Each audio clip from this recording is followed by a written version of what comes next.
Hello friends, welcome back to my YouTube channel. आज मैं आपको कुछ टिप्स दूंगा, 5 टिप्स दूंगा जिनका यूज करेंगे अगर आप, तो आप डेफिनेटली पढ़ाई करते टाइम फोकस अपना काफी ज्यादा इंक्रीज कर सकेंगे। और ये टिप्स मैं भी खुद पर्सनली यूज करता आ रहा हूं। अच्छा, जैसा आप लोग जानते हैं, हमारी जो बॉडी है उसको फिट रहने के लिए वर्कआउट करने की जरूरत होती है। वैसे ही हमारा ब्रेन भी है। हमारी बॉडी की तरह हमारे ब्रेन को भी एक तरीके के वर्कआउट की जरूरत होती है। और वो वर्कआउट कैसे मिलता है? वो वर्कआउट मिलता है जब हम मेडिटेट करते हैं।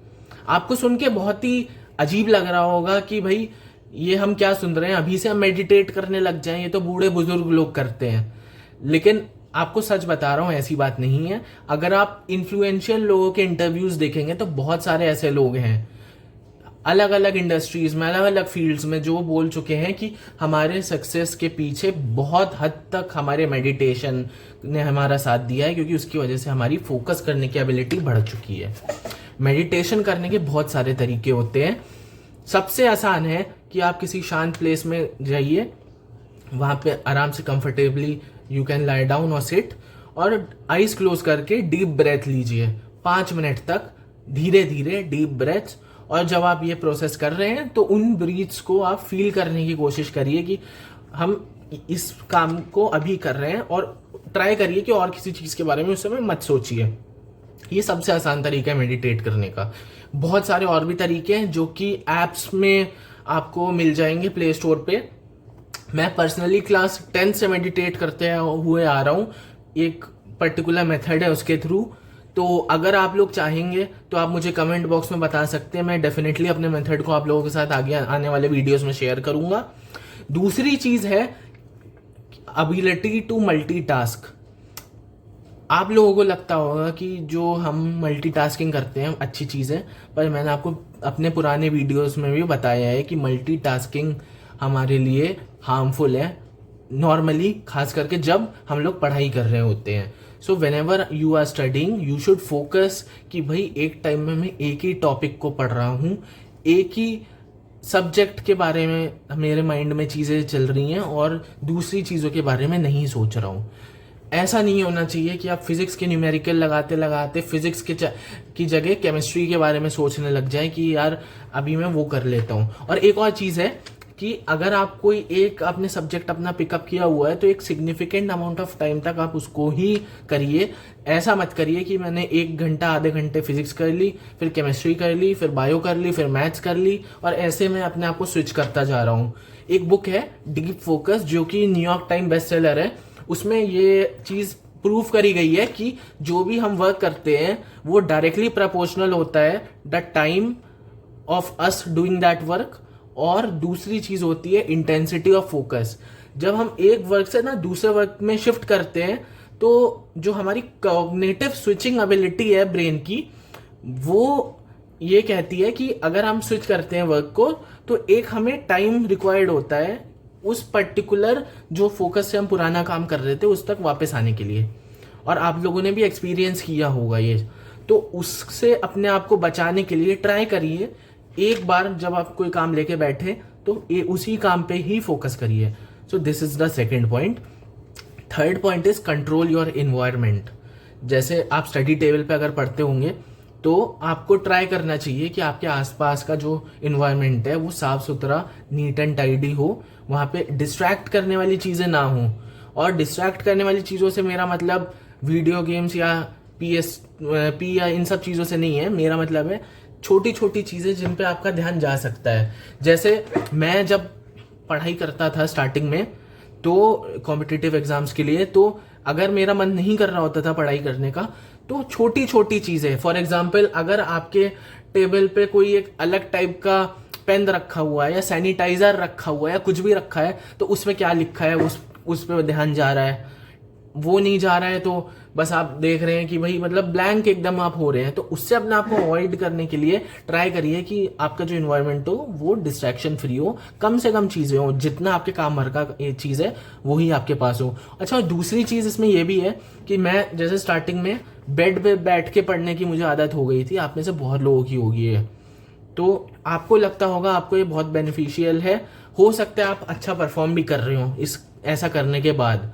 मुझे भी ऐसा लगता था, लेकिन फिर मुझे ये जब मैंने थोड़ा सा अपने आप को इंट्रोस्पेक्ट किया तो मुझे ये समझ आया कि मैं पढ़ाई तो कर रहा हूँ, लेकिन पढ़ाई के बाद मुझे जो नींद आ रही है, बहुत बार होता है पढ़ते पढ़ते नींद आने लगती है, तो वो वाली जो चीज़ें होती हैं वो काफ़ी ज़्यादा हो रही थी जब मैं बेड पे बैठ के पढ़ाई कर रहा था। तो मैंने अपना जो भी रूटीन था थोड़ा सा चेंज किया और ट्राई किया कि मैं स्टडी टेबल पे या किसी एक डेस्क पे आके बैठ के पढ़ाई करूं, जो कि मुश्किल बात स्टार्टिंग में आपको लगेगी अगर आपकी वैसी आदत है, वरना धीरे धीरे करके जब आपकी आदत हो जाएगी तो डेफिनेटली आपको काफ़ी अच्छा लगने वाला है। तो this is the second point. Third point है रिकवरी। तो जैसे कि आपको मैंने प्रीवियस वीडियोस में बताया है पोमोडोरो टेक्निक के बारे में, अगर आप फॉलो करने लगे हैं तो बहुत अच्छी बात है, अगर आप नहीं कर रहे हैं तो एडवाइजेबल है, करिए, काफ़ी अच्छी टेक्निक है और प्रैक्टिकल है।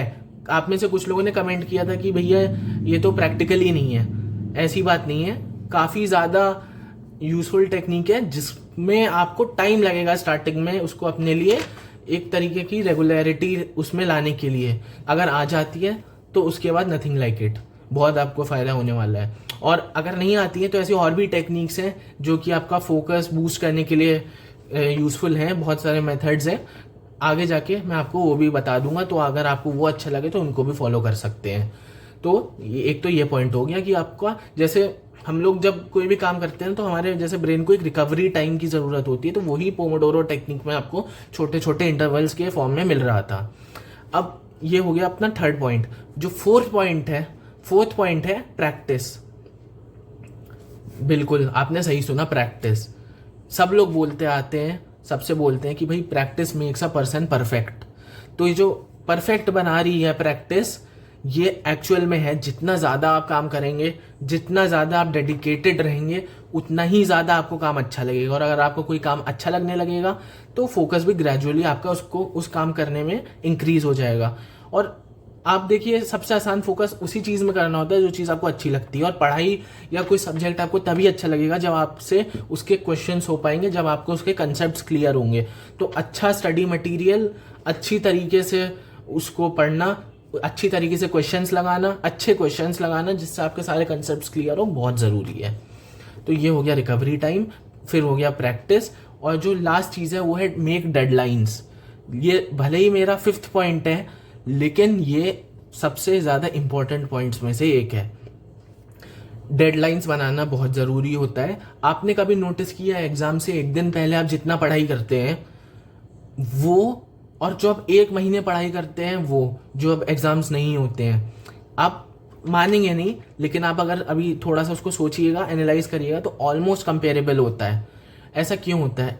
ऐसा इसलिए होता है क्योंकि जब एग्ज़ाम्स आ रहे होते हैं तो हमारे ऊपर एक डेडलाइन आ जाती है कि भाई हमें ये काम तो करना है। और कॉलेजेस में भी, IITs में भी बहुत सारे लोग ऐसे होते हैं जो साल भर, जो कि गलत चीज़ है, लेकिन जो करते हैं लोग यही करते हैं कि साल भर बहुत सारी चीज़ों में इन्वॉल्व रहे, जैसे जैसे एग्ज़ाम्स आने लगे पास, वैसे वैसे अपने आप को उन्होंने बूस्टअप कर लिया कि भाई अगर मैं अच्छे से नहीं पढ़ाई किया तो मेरे मार्क्स अच्छे नहीं आएंगे। और वो उतनी ही अच्छे से मार्क्स अचीव कर लेते हैं जितना एक बंदा पूरे एक महीना पढ़ के लाता है। ठीक है, तो ये डेडलाइन सेट करने का पूरा खेल है। आप में से हो सकता है कुछ लोग नहीं मान रहे होंगे, लेकिन अगर आपके फ्रेंड्स एम्स या IITs में होंगे तो आप उनसे वाली बात पूछिएगा ज़रूर। ऐसे बहुत सारे लोग होते हैं। इसका मतलब ये नहीं है कि वो लोग जो ऐसा एक दिन में कर रहे हैं सुपर इंटेलिजेंट है या कुछ है। इसका मतलब ये है कि वो लोग जो है डेडलाइंस को समझते हैं। उन्हें पता है कि उन्हें जो काम मिल रहा है, उन्हें अगर डेडलाइन दी गई है तो उसमें उन्हें करना है, चाहे कुछ भी हो। तो उसके अकॉर्डिंगली ही वो अपनी पढ़ाई करते हैं। वही चीज़ पढ़ेंगे, उसी ऑर्डर में पढ़ेंगे जिस तरीके से उनको लगेगा कि मेरी एफिशिएंसी सबसे ज़्यादा होगी। तो मेरे साथ ये होता है कि एग्जाम देने के बाद मुझे लगता है यार, जैसे मैं लास्ट दिन पढ़ा था ऐसे पूरे साल पढ़ लिया होता तो कितना अच्छा होता। स्टार्टिंग में ऐसा लगता था, बाद में फिर मैंने अपने आप को इससे अडॉप्ट भी किया इस चीज़ को। तो डेडलाइंस आपको सेट करना आना। तो ये हो गया डेडलाइंस। तो ये 5 पॉइंट्स थे जो आज मैं आपको बताना चाह रहा था। शॉर्ट पॉइंट्स हैं और काफ़ी जेनेरिक पॉइंट्स हैं, लेकिन ये जो पॉइंट्स हैं ये डेफिनेटली काफ़ी वर्थ हैं आपकी अटेंशन के, जिससे आपका फोकस इंक्रीज हो सके। आने वाले वीडियोस में मैं रिक्वेस्ट करूंगा कि जो भी चीज़ें हैं जिन पे आपको डाउट होता है, या जो और लोग नहीं क्लियर करते, या जो चीज़ें आप चाहते हैं कि मैं आपको बताऊं, मैं बताऊं, या आप चाहते हैं कि मैं किसी के थ्रू वो चीज़ आपको बताऊं, तो आप मुझे ज़रूर बताइए कमेंट्स में। एक दो लोगों ने मुझसे ये भी बोला कि आप जो अभी एज ऑफ नाउ जो लोग नीट या जेई के बहुत क्लोज है उनको बता रहे हैं कि कैसे टारगेट सेट करना है, क्या कैसे करना है। आप उन लोगों को भी बताइए जो अभी 11th में है, जो लोग 10th में है। तो आने वाले टाइम में ज़रूर मैं उन टॉपिक्स को भी लूँगा, मैं आपकी पूरी हेल्प करूँगा कि आप कैसे अपने आप को अच्छे से अलाइन कर सकते हैं, क्या स्ट्रैटेजी बना सकते हैं पढ़ाई के लिए, जिससे आपका जितना भी टाइम अवेलेबल है उसमें आप अच्छे से पढ़ाई कर पाए और जेन्युइन एडवाइस रहेगी। तो अगर आप चाहते हैं कि मैं उन पे वीडियोस बनाऊं या और भी कोई ऐसा पॉइंट है, तो आप मुझसे प्लीज़ शेयर करिए। और अगर आपको मेरा वीडियो अच्छा लगा हो तो please subscribe and press the bell icon, जिससे जो भी मेरा आने वाला वीडियो हो वो आप तक सबसे पहले पहुंचे। और हाँ, एक और चीज़ है कि जो आपके फ्रेंड्स हैं उन तक भी मेरे चैनल को प्लीज़ पहुंचाइए, जिससे वो लोग भी समझे जो जो चीज़ें मैं आपको बता रहा हूँ, अगर आपको वो चीज़ें अपने लिए पर्सनली यूज़फुल लगती हैं तो। All the best, bye bye.